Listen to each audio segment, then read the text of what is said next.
বাংলাদেশের প্রত্যেকটি প্রান্ত থেকে ভারতীয় আধিপত্যবাদের শেষ বীজটাকে আমরা উৎপাদন করার মধ্য দিয়ে বাংলাদেশের চূড়ান্ত স্বাধীনতা অর্জন করব।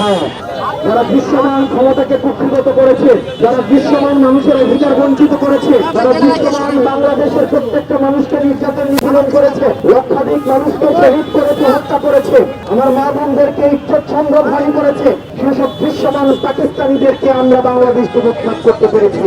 কিন্তু পরিতাপের বিষয়, পাকিস্তানের দৃশ্যমান শক্তি বাংলাদেশ থেকে উৎখাত হলেও ভারতীয় যে আগ্রাসন, ভারতীয় যে আধিপত্য, সেটি এখনো পর্যন্ত বাংলাদেশে, এখনো পর্যন্ত বাংলাদেশের প্রত্যেকটি প্রান্তে এখনো পর্যন্ত রয়ে গিয়েছে।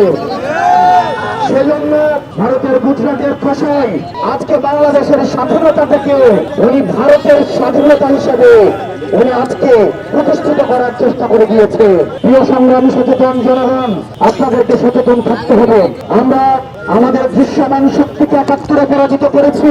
আমাদের এই অদৃশ্যমান শক্তিকে পরাজিত করা শুরু হয়েছে ২৪ থেকে এবং সে লড়াই অব্যাহত থাকবে। বাংলাদেশের প্রত্যেকটি প্রান্ত থেকে ভারতীয় আধিপত্যবাদের শেষ বীজটাকে আমরা উৎপাদন করার মধ্য দিয়ে বাংলাদেশের চূড়ান্ত স্বাধীনতা অর্জন করব। সে পর্যন্ত আপনারা ঐক্যবদ্ধ থাকবেন। আমরা একসাথে একটা সুন্দর বাংলাদেশ আমরা বিনির্মাণ করব।